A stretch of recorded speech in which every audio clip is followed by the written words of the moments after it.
네, 저는 오늘 캘리포니아주 쿠퍼티노에 있는 애플의 본사 애플파크 앞에 나와 있습니다. 지금 이 제품 보이시나요? 이 제품이 바로 오늘 제가 이야기를 나눌 아이폰 14 프로입니다. 이렇게 좀 전시가 되어 있는데 사람들이 이런 제품들을 보면서 지금 구매를 결정하려고 좀 보고 있는 모습입니다. 최근 보도에 따르면 아이폰 14이 이전 모델 대비 생산 비용이 20%가량 증가했다고 합니다. 그로 인해서 마진율이 낮아질 것이라는 지적이 제기되고 있는데요. 또 한편에서는 고가 모델에 대한 수요가 탄탄히 뒷받침되고 있다고 합니다. 경기 둔화의 초입에서 과연 애플이 이번 3분기의 실적, 과연 어떤 성적표를 내놓을까요? 저와 함께 살펴보시죠.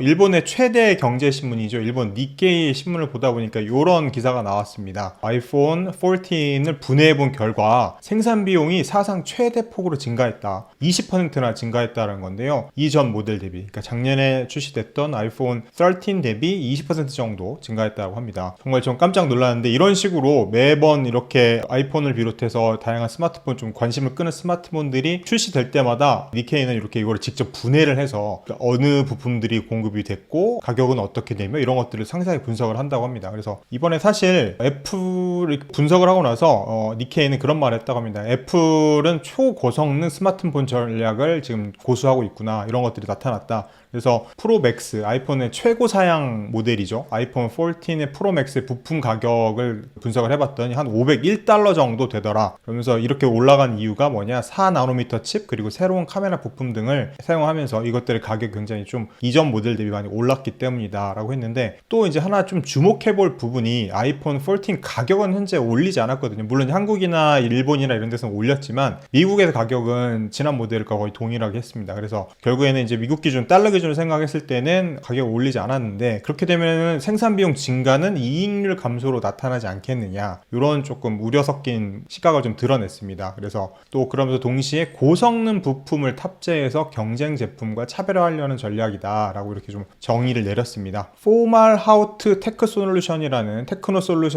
이런 분석 업체들과 함께 손을 잡고 이렇게 분석을 했는데요. 아이폰 14의 프로맥스 최고 사양의 제품인데요. 이 부품 가격 $501로 얘기하면서 $60 이상, 이전 모델 대비 $60 이상 증가했다라고 했습니다. 그래서 13.6% 정도 수준인데, 최고급 모델인 맥스의 부품 가격은 그동안 $400에서 $450 정도 수준이었다라고 합니다. 근데 이번에 $500 돌파했으니까 굉장히 큰 폭으로 오른 거죠. 이제 이렇게 생산비가 가파르게 오르고 있다는 걸 좀 나타내고 있는데, 그래프를 보시면은 리테일 가격 대비 비용이 얼마만큼 차지하는 비중이 어떻게 되고 있느냐인데, 38, 39에서 42 이하로 오르락 내리락 했었는데 이번에 이렇게 갑자기 훅 뛴 거죠. 소매 가격을 올리지 않은 상태에서 생산 비용이 올라갔기 때문에 더 좋은 부품, 고사양 부품을 사용해서 생산 비용이 올라갔는데 판매 가격을 올리지 않았기 때문에 이렇게 지금 이런 현상이 좀 나타나고 있다는 거죠. 생산비가 늘어난 부분을 보통 제조사들은 이걸 소비자들에게 전가하기 마련인데, 일부는, 근데 애플은 이번에는 스스로 부담하기로 한 거죠. 아마도 이제 뭐 경기 침체 영향 등으로 소비자의 주머니가 좀 얇아진 것을 좀 부담감을 느껴서 또 이런 부분들을 좀 이제 동결하지 않았나 싶기도 하고요. 혹은 또 이런 시장에서 오히려 가격을 그대로 두면서 경쟁자를 압도하려고 하는 게 아닌가, 이런 전략일 수도 있겠다는 생각이 좀 들긴 하는데요. 한번 속내는 좀 들여다봐야 될 것 같습니다. 이렇게 생산 비용이 많이 올라가게 된 배경을 살펴보면은 A16이라는 A16 바이오닉 프로세서를 사용하면서 비용이 크게 증가했다라고 좀 얘기를 합니다. 아이폰 14 프로와 아이폰 14 프로 맥스에는 A16 바이오닉이 사용이 됐는데요. A16 바이오닉의 가격은 개당 $110 수준이라고 합니다. 이전 모델인 A15보다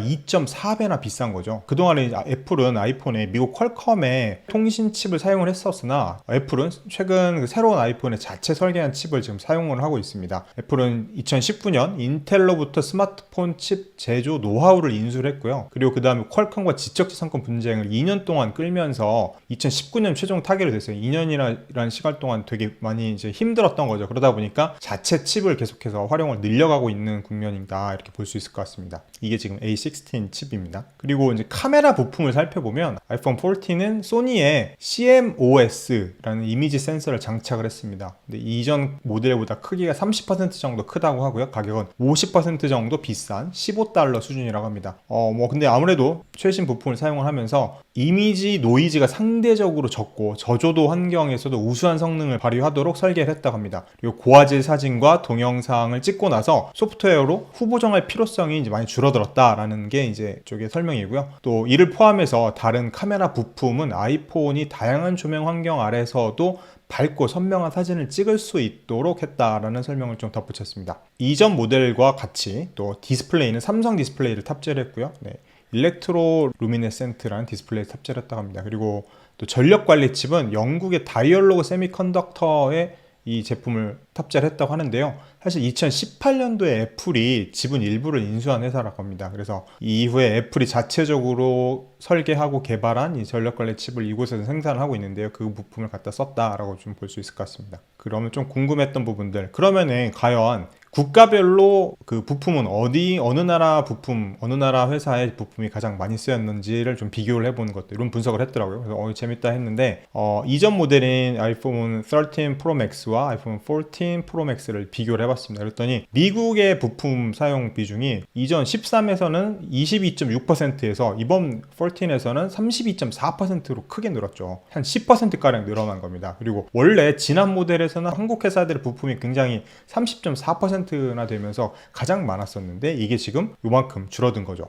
5%포인트가량 정도 줄어들었고요. 일본도 마찬가지로 한 그 정도 줄어들었죠. 그리고 대만 비중도 조금씩 줄었고요. 중국 부품도 좀 줄고요. 근데 이런 식으로 좀 줄었는데 이제 아무래도 이게 최근 자국산 부품들 좀 많이 사용을 해야 된다. 그런 부분들에 대한 영향이 여기서도 좀 나타나고 있는 게 아닌가 싶습니다. 아이폰의 생산기지 전략에도 변화가 좀 감지가 되고 있다라고 보입니다. 그래서 애플은 그동안 아이폰 조립을 대부분 폭스콘의 그 대만 회사죠. 공장은 또 중국에 있습니다. 중국 공장에 맡겼었는데 최근에 이제 인도에서도 뭘 생산한다고 하고 베트남을 비롯한 동남아 지역으로도 생산 기지를 좀 다변화하고 있다. 그러면서 기타 부품 공급망도 변화가 좀 예상되는 상황이다라고 좀 볼 수 있을 것 같습니다. 기사의 핵심은 비용 증가로 인해서 마진율이 좀 떨어질 수 있을 것이다라는 좀 부정적으로 해석될 수 있는 뉴스이긴 했습니다. 이제 아무래도 가격은 그대로 두면서 생산 비용은 증가를 했기 때문에 좀 마진율이 줄어들 수밖에 없겠죠. 그럼 전체적으로 이 애플이 벌어들일 수 있는 이익은 좀 줄어들 수 있겠다. 이런 좀 전망이 좀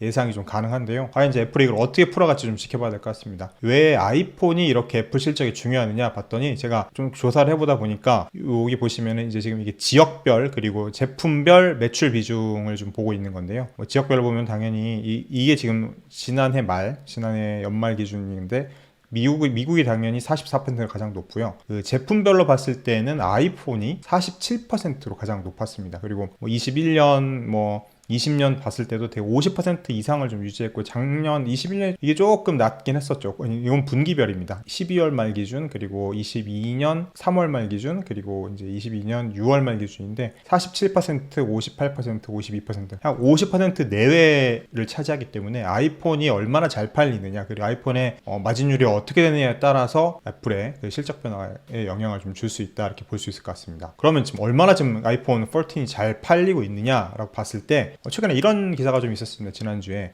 폭스콘의 9월 매출이 40.4% 증가했다라는 기사인데요. 9월달 매출이 총 8,222억 대만 달러, 그래서 259억 달러라고 합니다. 이렇게 발표가 됐는데 전년 동기 대비 40.4%가 올랐고 전달 대비 83.2%가 증가한 겁니다. 카운터 포인트 리서치의 닐샤 파트너가 이렇게 분석을 했습니다. 아이폰 14 프로와 프로맥스 모델에 대한 수요가 굉장히 가파르게 급증했다. 이렇게 좀 보고 있었고요. 폭스콘은 어떻게 얘기를 했냐? 그래서 4분기 실적 전망은 계속해서 긍정적이다. 3분기뿐만 아니라 지금 9월달까지도 매출이 괜찮았는데 4분기에서도 괜찮을 것 같다. 그러니까 아무래도 가격이 조금 더 비싼 프로와 프로맥스 모델에 대한 수요가 좀 커지면서 좀 저가 수요 모델들에 대한 그 수요는 줄어든 것도 어느 정도 상쇄가 가능한 거 아니냐. 좀 이런 식으로 그래서 연간 전망을 굉장히 계속해서 유지를 했다. 이렇게 좀 볼 수 있을 것 같습니다. 그리고 또 하나 또 뉴스가 지난주에 있었는데요. 유럽 연합에서 판매되는 휴대전화, 태블릿, 카메라 등 전자제품에 2024년 말까지 USB Type-C, C-타입 충전 포트를 장착해야 된다라는 얘기를 지금 입법을 했다고 합니다. 그래서 지금 보시면은 이게 지금 현재 라이트닝, 애플만의 독특한 이 충전 시스템인 라이트닝 시스템인데요. 이거를 지금 USB-C 타입으로 지금 이거를 바꿔야 되는 상황입니다. 유럽에서 아이폰을 판매하려면 그렇게 해야 된다는 얘기인데, CCS 인사이트의 벤 우드 수석 애널리스트는 내년 아이폰 14 다음 내년 모델이 나올 때는 USB-C 타입으로 전환이 불가피하지 않겠느냐. 그러면서 이제 또 한 가지 예를 든 것들이 어떤 게 있었냐면, 맥북이나 아이패드 프로는 이미 USB-C로 이미 전환했다고 합니다. 그래서 내년에 다음 모델 만들 때부터 이렇게 전환하지 않겠냐라는 시장의 관측이 조금 우위에 좀 서 있는 것 같습니다. 또 만약 이렇게 바뀌게 되면은 뭐 기존 모델 이거 쓰는 것보다는 조금이라도 비용은 좀 늘어나지 않겠느냐 생각이 좀 들고요. 좀 더 분석을 해봐야 되겠습니다만. 그리고 또 블룸버그가 지난 5월 달에 애플이 USB-C 충전으로 미래 아이폰 모델을 테스트하고 있지만 그것은 빨라야 2023년이나 나올 것이라고 보도를 했었습니다. 좀 그런 관련된 것들이 좀 이어지고 있다 볼 수 있을 것 같고요. 애플을 바라보는 월가의 시각은 어떻느냐, 최근 보고서들을 좀 볼게요. 그래서 보기 전에 한번 좀 봤는데 최근 한 달 동안 애플의 주가 흐름입니다. 그래서 140.42달러에 10월 10일 기준, 현지 시간 기준으로 이렇게 마감을 했습니다. 바이해라 하는 의견들이 굉장히 많고요. 182달러 정도를 지금 평균적으로 좀 바라보고 있습니다. 그래서 쭉 보시면 최근 한 보름 2주 동안 나왔던 의견들인데요. 10명 정도가 냈는데 그 중에 9명이 바이 의견을 냈고, 목표 주가는 160에서 220달러 정도 이 사이에서 지금 왔다 갔다 하고 있습니다. 그리고 뭐 대부분은 그냥 기존 의견을 유지를 했는데 요 한 분은 업그레이드를 했습니다. 바이로 한 계단 올렸고요. 애플 관련 주요 보고서 보시면은 뱅크 오브 아메리카는 아이패드의 점유율이 참 견고하다 그러면서 이제 홀딩해라, 보유해라라는 의견을 좀 유지를 했습니다. 그래서 애플은 2017년부터 태블릿 부문의 절대 강자다. 그래서 새로운 기능을 계속 도입하고 있고, 뭐 기업 부문 그리고 교육 부문에서 고객 기반을 계속 확장하고 있다라고 하는데, 뭐 여기저기 뭐 찾아봤는데 조금 다 좀 숫자들이 다양하긴 한데요. 보니까 스탯 카운터라는 곳에서 분석한 걸로 따지면은 51.15%나 된다고 합니다. 태블릿 시장의 전체 시장 점유율이. 또 어떤 데는 뭐 40%, 30% 후반 이렇게 나오긴 하는데 어떻게 모수를 잡느냐에 따라 좀 달라지는 것 같긴 합니다. 근데 조사기관마다 다르긴 하지만 어쨌거나 이 순서는 애플이 가장 높고, 그 다음에 이제 이게 삼성이고 나머지는 다 이 정도 수준인 것 같습니다. 그래서 이제 아이패드의 점유율이 견고하다라는 차원에서 계속 보유 의견을 계속 냈고요. BOA는. 그리고 IDC가 연장선상인데요. IDC라는 시장 조사기관에서 애플의 PC 판매량이 홀로 강세였다라는 분석 보고서를 냈습니다. 오늘 발표된 내용인데 3분기 PC 출하량이 전 세계 PC 출하량이 8,730만 대인데 이거는 전년 동기 대비 약 14.9% 줄어든 수치다 그랬습니다. 근데 그래서 보시면 대표적인 이제 PC 업체들이죠.